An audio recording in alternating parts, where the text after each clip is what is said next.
Thank you, Paul. And just would like to welcome Peter here with us.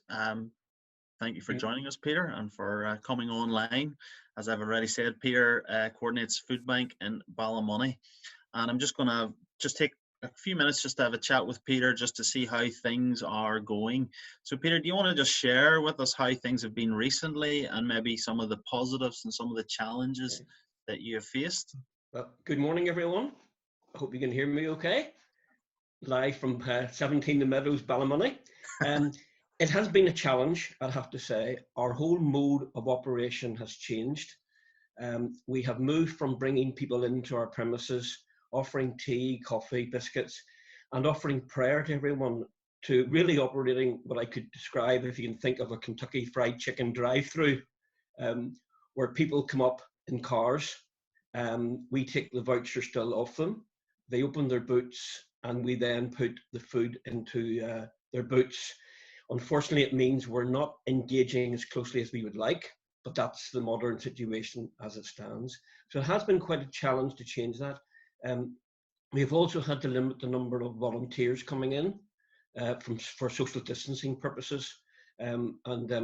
But the volunteers have been absolutely fantastic, and the organisations we're dealing with, the Christians Against Poverty, St Vincent de Paul, Salvation Army, all these sort of charitable organisations and all the social working organisations, they contact me in advance on the day before we're opening, so that we can prepare for a general number of who's coming in, and we can have the food packaged and ready to give out in advance of opening the doors. Okay, brilliant.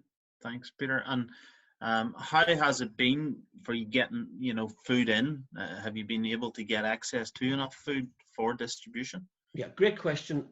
Obviously, as a food bank, the word food is pretty important to us. I must take my hat off to Tesco. At Tesco, what they do is they are looking back to the same period last year. So Tesco will look back this week to this week last year, and Tesco will then give us exactly the amount of food that we used this week last year, this year, if that makes sense. And they will add 20% onto it and give us that completely free of charge. So the food coming in is, we're well stocked. We don't have a problem with food coming in.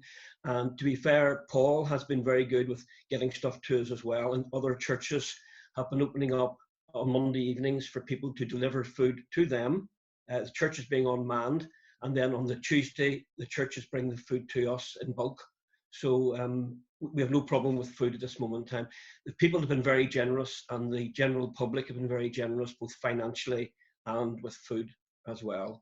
I could give you a couple of examples of one lady who phoned one day and said, you don't know who I am, but you helped my family about a year and a half ago, and my son probably would have committed suicide had he not had the help that you give him plus the referrals that you made.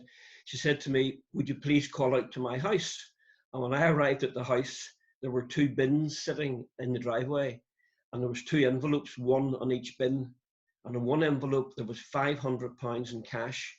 And in the other envelope, there was £500 in butcher's vouchers for us to give £10 out to each family of Macatami's vouchers to each family who we dealt with. Now, that was an awesome moment where someone was repaying back to us for the help that we had given to her family. And a very short story, a lady appeared last week. She had 2 children, aged 5 and 7, and the 2 children had a chicken each. And every time the chickens laid an egg, the grandparents paid 10 pence for the eggs. And when the children had gathered all the 5p's and 10p's, they come up to us with 2 separate bags with £10 in each bag to give us to help with the work of Ballymoney Food Bank. Awesome moments, awesome moments. Fantastic, Peter. That was just brilliant. Yeah, well, look, thank you for sharing that with us. Just so everyone knows, as Peter has referred to there, we have an arrangement that I guess because it's not safe or necessarily possible to always do food drop-offs, that if they are in need of anything, that we will purchase that for them from Can I just say one last thing? Yeah, go for it. There's a young fella in Ballymoney who I want to